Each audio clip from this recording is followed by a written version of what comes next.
Ben Slater, Remax Preferred Realty, your full-time, all-the-time, lifetime realtor. Today, we are doing a driving tour of Havertown, Pennsylvania. And I'm very excited to share with you. We're not going to do the whole town. We're going to do the heart of Havertown because there's some other areas and neighborhoods. But before we get into it, I just wanted to quickly explain that Pennsylvania and our area specifically has some confusing aspects in regards to cities and townships and school districts. So they all overlap sometimes. So you could have, for instance, one city of Havertown and be in two different school districts. Now in our case, we're primarily in Haverford School District, but there is a small sliver of Havertown, which is an Upper Darby School District. So I am driving here with my terrific media person, Pete, and we are on Darby Road, just left Westchester Pike. This is basically the eastern boundaries of Havertown. And Havertown has two main roads, Darby Road, which we're on, and Eagle Road, which run perpendicular. And I consider them the heart of the town, basically. So we're coming up Darby Road now. To our left, you'll see Wawa, Little Wawa, as I call it. There are two Wawas in town, which is nice. And you can see the stadium there to the left, which is a landmark of Havertown. It's an ice skating rink, and it's a very big town for youth hockey. They have a lot of youth hockey sports there. You can't see it, but behind the stadium is the actually relatively brand new township building and the police station as well, which was redone, I guess, about 4 or 5 years ago. Really nice. Speed limit's 35. Like I said, this is one of the only really busy roads in Havertown. Darby Road and Eagle Road are a little more busy, and you're kind of blanketed by a lot of really cool neighborhoods, which are all Havertown, but they all have their own little names. We're going to go right now down Brookline Boulevard. You have Sampan Inn, great Japanese restaurant. New ice cream spot. This, actually, Pete, you remember when this was a movie theater? I do. I saw Star Wars here 6 times. But this is Brookline Boulevard, and this enters us into the Brookline section. You do have some nice nightlife in Havertown, too. McGillicuddy's Bar, the Ivy Inn's been there forever. One thing I love about Brookline Boulevard is the width of the street. I mean, it really has like a Broad Street feel. Super wide. You have sidewalks on both sides. If you look at the houses, you have primarily colonials. Some are Dutch colonials. A lot of stone. In this section of Havertown, a lot of these homes were built in the 20s, which is, they don't build them like that anymore. They're beautiful. Yeah, they're super thick. A lot of activities. We're actually going to go see one of my favorite spots, which is one of the lesser known. It's like the best kept secret, called the Grange. That's where we're going to go now. And that is, I think it was built in the late 1600s, an historic mansion which has been preserved and is now open to the public to enjoy the grounds. And they're actually having a winter holiday show soon with lights and storytelling for the kids. And I go there a lot with the dog. You can walk your dog. There's trails there, and the foliage is amazing. And again, another subtle thing I like, you know, as a home buyer, you don't always think of these things, but most of the streets in Havertown are wide, which is great, because if you do have parking on the street, most people have driveways too, but in this day and age with all these cars, you know, you have street parking as well, but you don't really run into that situation where you have to pull way over to squeeze 2 cars or even 3 cars or 4 cars, you know, along the street. So we're going to come around Myrtle. I've actually sold a couple houses on this street. I like the street. Kind of backs up to the Grange, so it's real private and quiet back here. But a lot of what, center hall colonials type of? Yeah. 3-bedroom? Yeah, mostly 3, some 4. And depending on the neighborhood, like these are pretty uniform on this little stretch. You know, in the Brookline stretch, you have a little more variety as far as different styles. Just kind of depends what you like. I'm actually going to pull into the Grange. And we won't really get to be able to see the true beauty of it because I can't drive down the driveway. Well, you can see there's actually, my best kept secret's been discovered. I guess it's Thanksgiving weekend, so you can park here. There's walking trails there to take the dog. And the mansion is down this little walking path here. Mansion walkway, and it's beautiful. You can take a tour. The outside. You can see little bits of it back there. Yeah, and when you have the right time of year, the foliage is just, it's amazing. It's beautiful. And they have a full-time groundskeeper. Great guy, actually. I met him a couple times, and I'm drawing a blank on his name, but he takes care of the grounds, and he does a great job of it. Nice. One of Havertown's little best kept secrets. Yeah, and there's like off of Caricon Drive, they have the old Nitro Works. What's it called? It was the old like gunpowder foundry on Caricon Drive. Yeah, they have the store stuff there, and of course you have the creek there as well too. Yep. And you have Powder Mill Park. Powder Mill. We're going to go near Chatham Glen, I think, which is another park in this section. Like you said, every section of Havertown has its own park, pretty much. But this section here is Haverford Township. So you got the Haverford Township Middle School, Haverford Township High School on Mill Road and on Darby Road. Yeah, we're going to go there next because I wanted to go by the high school and the library, which is being renovated. But yes, Havertown and Haverford Township specifically has one high school and one middle school, which are conveniently right next to each other. And then they have 5 elementary schools which feed into them. And they're all great schools. And yeah, they produce geniuses like us. Exactly. And most of them have been renovated recently too. Like Linwood is brand new. Manoa was renovated a few years ago. Chatham Park Elementary School, which we're going to pass in a little bit, has had work done to it as well. And they're all ranked really high. So it's and then you have Coopertown and Chestnut Wold are the other two. So you have 5 of them that all kind of feed in. Which, in fact, let's do that now. I want to go. We'll come back and do Chatham Park. We'll do a little loop. It's funny, back in this neighborhood here, there's a nice mix of like Dutch colonials, but also like mission style homes, bungalows, and a lot of people have added on since then. But really cool. It's not all cookie cutter. No, that's what I love about it. And like you said, I mean, Havertown's used to be the best kept secret. I mean, back in the 2000s, 1995, 1990s, the spread between real estate value between Havertown and some of the more known, high-end areas like Lower Merion was pretty significant. Yeah.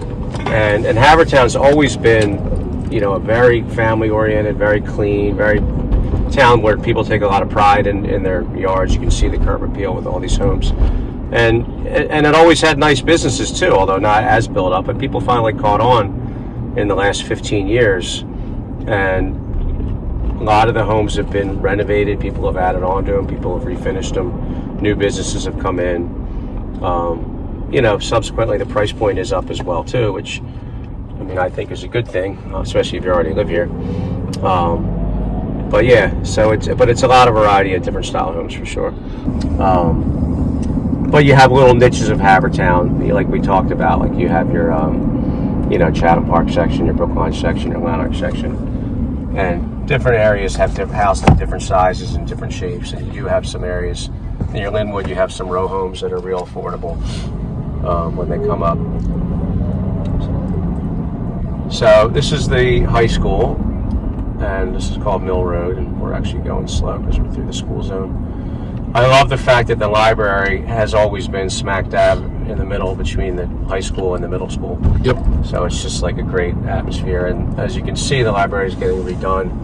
It's going to be another couple years, but they're doing a multi-million-dollar renovation on it, which will be really cool. Senzo's Pizza, it's been there forever. Love it. You don't have any shortage of pizza places or nail places in Havertown. There's the middle school, and you can see. And that sounds okay. A big renovation. The windows weren't red, when I was a youngster in this town. I always hear that sentimental music when you go past the middle school. I thought I turned my ringer down, but I guess I didn't. Got the Kelly Center for the Musical Arts, which is a great community center if you're in the musical community, which we are. Yeah, no, I'm glad you pointed that out because that is just super cool. They have great acts there. It's great for kids. You can see some more little shops here. But it's really it's Asian restaurants, Italian restaurants. Burke's Inn, an old classic that's been here. The Brick and Brew. Their first, their second. There's the big Wawa. There's the big Wawa. So, like I said, you have 2 Wawas. That one's the larger one. The old elementary school, which is now the district township buildings. Yeah. Mm-hmm. An old friends meeting and cemetery are coming up. We're going to drive back down towards Arlington and go back where we were a little bit and hit the Shadow Park section. But I wanted to point out St. Dennis because they have the fair every year, which is super cool. Yep. And help me out, I forget. Is the fair in the spring or the fall? It's in the spring. Spring, that's what I thought. Yeah, so we'll pass it here in a little bit. And the old Haverford Friends meeting. Yeah, there's a lot of history. There's more history in Havertown that people know about. So this is St. Dennis. This is the church to the left. And so you got right down here on Mill Road, the other side, you have, is it down? Yeah, you have a trolley stop there. You have a trolley stop down at the end of Brookline Boulevard. Yeah, so there's the trolley's a great way to public. get to Center City. We used to, when I was in high school, we would go to Flyers games and we would hop on the trolley. And my buddy was right behind it and get there. The location of Havertown is terrific with public transportation, and even if you're just driving, I mean, you're minutes from City Line to get to the Schuylkill to go to Philly. Yep. You get to the Blue Route in 7 minutes. You're at 69th Street Terminal in 10, 15 minutes where you can hop on the L, or you can get another trolley back going to Media, going to some of the other neighboring towns. How many residents would you think are in Havertown?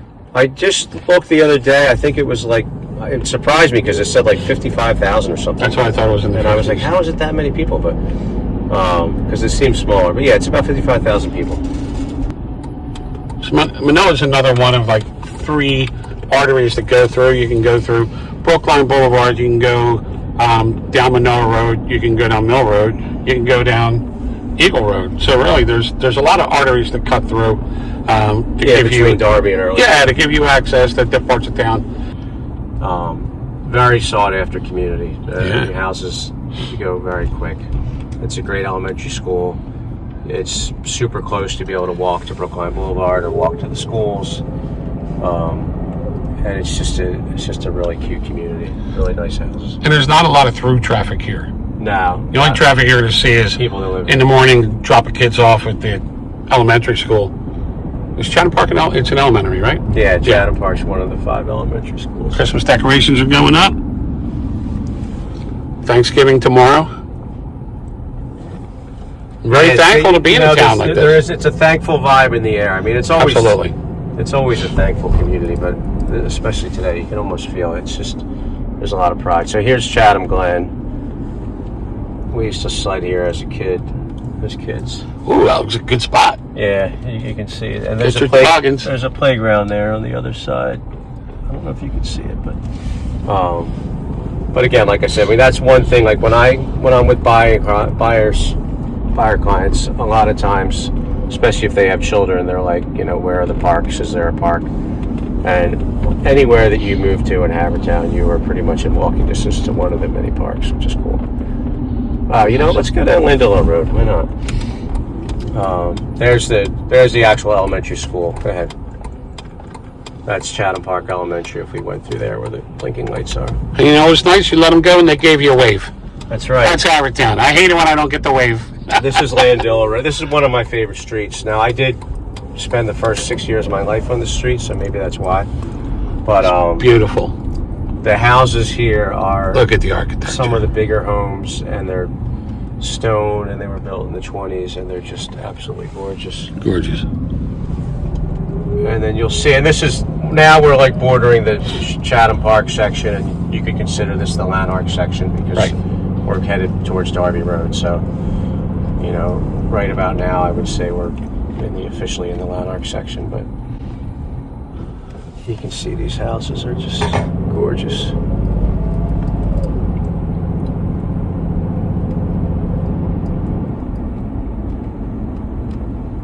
And again, I don't know if I mentioned, but I love the fact that there's sidewalks in almost every neighborhood, which is just great. And the curbs and sidewalks are well maintained because, as you probably know, Pete, the township does require you to get a resale cert, and one of the first things they do is look at the sidewalks and curbs, and if there's cracks or deficiencies or they're not safe, that the seller has to fix them, which as a seller you're really not happy about because it gets costly nowadays. But as a community, you kind of take it for granted, but you have great sidewalks. Yeah, and you're turning over a good property to the new owner. Safer. Yeah, so that pretty much completes our first tour of Havertown. We're going to do multiple tours for the different areas, but I definitely wanted to hit the heart of Havertown, which I consider to be the high school, the middle school, the stadium, Brookline and Chatham areas, which we covered. Well, it's a great place to live. It's a great place. Police. I was just singing their praises. There they go. They're getting the bad guys. Great place to live. Great place to raise your kids. A great sense of community. Always something to do. And it's been a real pleasure riding with you today, Ben. And I look forward to the next one. And if people want to what's the best way to get in touch with you? Well, they can call me 24/7, which is why my motto is full-time, all-the-time, lifetime realtor. But they can go on Ben Slater at remax.com. They can also find me on YouTube, Ben Slater Realtor. They can call my cell, obviously, 610-348-0446. Message me on social media. I'm on Facebook and the other one. What's the other one? Instagram? Thank you. You're welcome. Facebook and Instagram. Okay. All right. Thanks so much, Ben. All right. Thank you, Pete. Enjoy. Go Havertown.